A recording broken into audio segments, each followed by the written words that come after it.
might not believe in good wrestling, but it certainly looks like he believes in Santa Claus and possibly even American sports as he gets the biggest present he's had in a very, very long time. Welcome back, guys, to Fog Wrestling. The collision numbers are in for Saturday, December 21st. It was 4 days before Christmas, but it may as well have been Christmas Day for Tony Khan, because Santa Claus has delivered. The AEW collision number has delivered, and it's thanks to a touchdown pass from college football. Now, we know in the past that AEW's had its best rating for collision, or at least the best opening quarter, when they had the run-in from basketball, from the NBA, college basketball. Now they've had a helping hand, they've had a big pass from college football, and that is the reason for this big rating. 635,000 viewers overall watched AEW Collision.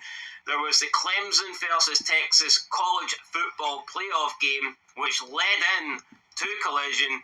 Don't have the numbers for that yet. We will find it when it comes to the quarters. However, due to the number that Collision did overall, it's the third highest ever Collision number. That would lead me to suggest that millions, possibly people, were still watching that when Collision came on, and I think we could be looking at the highest Collision opening quarter of all time, probably even breaking the 2 million barrier. I'm very intrigued for the quarters, but this is the ratings. Tony Khan got one good present under his tree. I've got a feeling when the Dynamite rating comes out later on today or possibly tomorrow, it's going to be a present filled with shite, because it's not going to be good on Christmas Day. But as we said, when they've always got a lead in, this is always going to be a decent rating. But the problem is, right, it's a false reading. You know Tony Khan is going to be on Twitter bigging this up. Oh, look at what he did. Look at what 158% increase. Oh, yeah. Dave Meltzer's going to be in there, man. Oh, this is some good college ball, damn it. And JR probably screaming about college ball. But the reality, this is papered over the cracks, man. Good rating, but it's nothing to do with what they did. Well, I mean, Dynamite, they won't have the lead in directly, but I do believe that the football on Christmas Day will be finished before Dynamite begins, so they won't be. I don't think they'll get the benefit of it, but I don't think they're going to be hampered by the football either, although I think they will be hampered by people just having a life and having family over and not watching wrestling. But here, 635,000, it's a great number.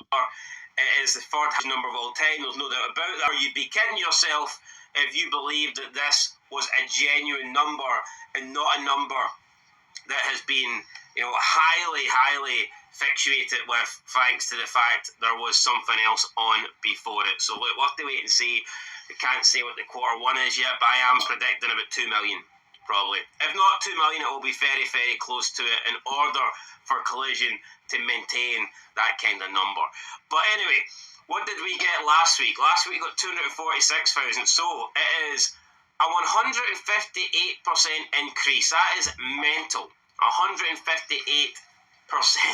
increase. So 246 last week, 635 this week. We're talking almost 400,000 more.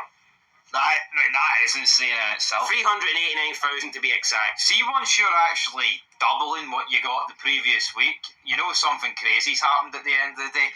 And again, to 246 to go right up to 635, you knew something like this was going to have to take place. But it's not only the overall rating, it's the 18 to 49. So I wonder if we're going to hear about demigods this week. But 262 boys in the trailing weeks for AEW, and it just shows you that they need football to take place every time they're on a Saturday. I mean, that can be Tony Khan. Why doesn't Tony Khan create his own XFL, and he can just have it come on before Collision and Dynamite? That seems like the perfect fix. Obviously, football and sport isn't on all year round, but you know what?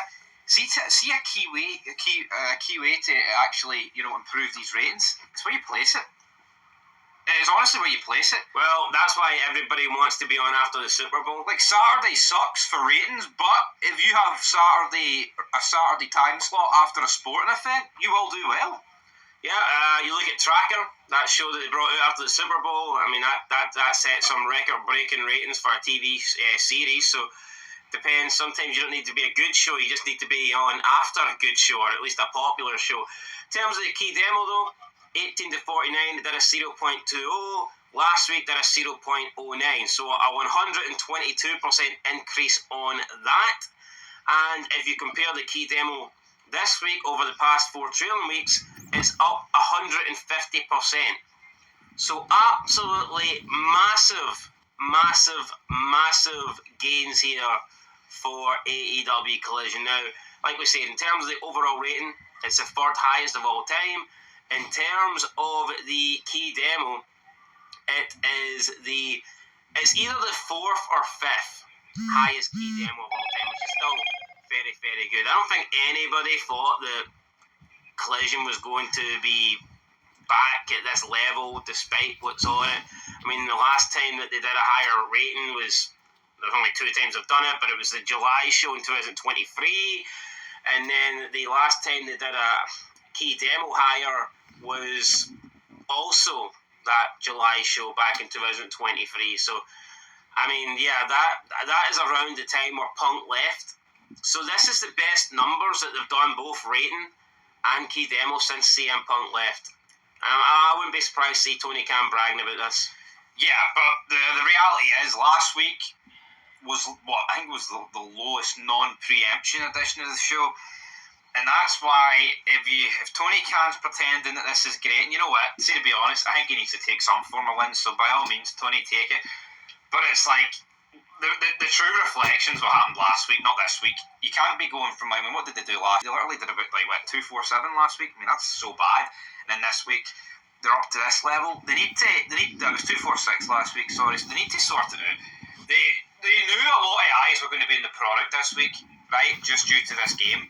And see, when you know that, we've seen them do it a couple of months ago with Strickland. Oh, let's give him the big promo because that's when we know they're all going to be tuning in. That makes sense. I don't think that's a big blunder if we can, but honestly, we actually reacted to the spoilers of this show, and I tell you what, I can't remember one thing from it. So did they really do anything that good to engage the audience that they were getting, the new audience? Yeah, those millions of people that are coming in for the football game, you want to do something eye-catching to try and maintain that audience, to try and get them to say, well, here, I need to be watching this. But I mean, knowing Tony Khan, he's probably just stuck at the Beast Mortos in a Continental League Classic match, which nobody wants to see.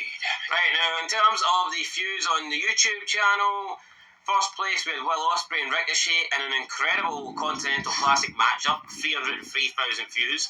Second place, Adam Cole and MJF face off before AEW World End, 239,000. Third place, hatred between Allen and Cascanoli boils over in the Continental Classic, 216,000. Fourth place, Benjamin and Garcia battle to remain a Continental Classic contender, 152,000. Fifth place, Chris Jericho, King of New York, confronts Big Boom AJ and Big Justice, 147,000. I mean, AEW getting really desperate here with the so-called celebrities that they're bringing in. King of New York. Sixth place, chaos erupts between Thunder Rosa and the AEW Women's World Champion, 96,000 views. Seventh place, the Vendetta are reintroduced to Tony Storm, 67,000 views. I've no idea who the hell the Vendetta are. And in last place, eighth place, we have Mark Briscoe faces Beast Mortos in a hard-hitting Continental Classic match, 52,000 views. May have been a hard-hitting match according to AEW, but the ratings didn't hit hard, that is for sure. The numbers don't hit hard. You can put hard-hitting in first man, but how about he ain't fooling any of us. No, the Beast Mortos, what leverage has he got on Khan? I feel like we asked this about everybody on the Dynamite shows. And just wrestling in general. 250 wrestlers that need to be released for AEW coming soon. Coming soon, damn it. But, yeah, I mean, I'm actually surprised by the number of some of these clips. Usually they're way lower. Aren't they? Yeah, so, I don't know why that is, though. Usually you've got some down at like 13,000. Although, I mean, that was on Saturday. I mean, we're talking almost, 5 days ago? Yeah, and I think due to just Christmas and things, these things have dragged out a wee bit low, which is fair enough, so I guess you got to factor that in, but maybe Santa Claus was hitting F5 for Tony Khan. One of his things. He was refueling, and he was watching Collision, which is pretty desperate if you ask me, but this is a good present for Tony. I don't think Dynamite will be, though.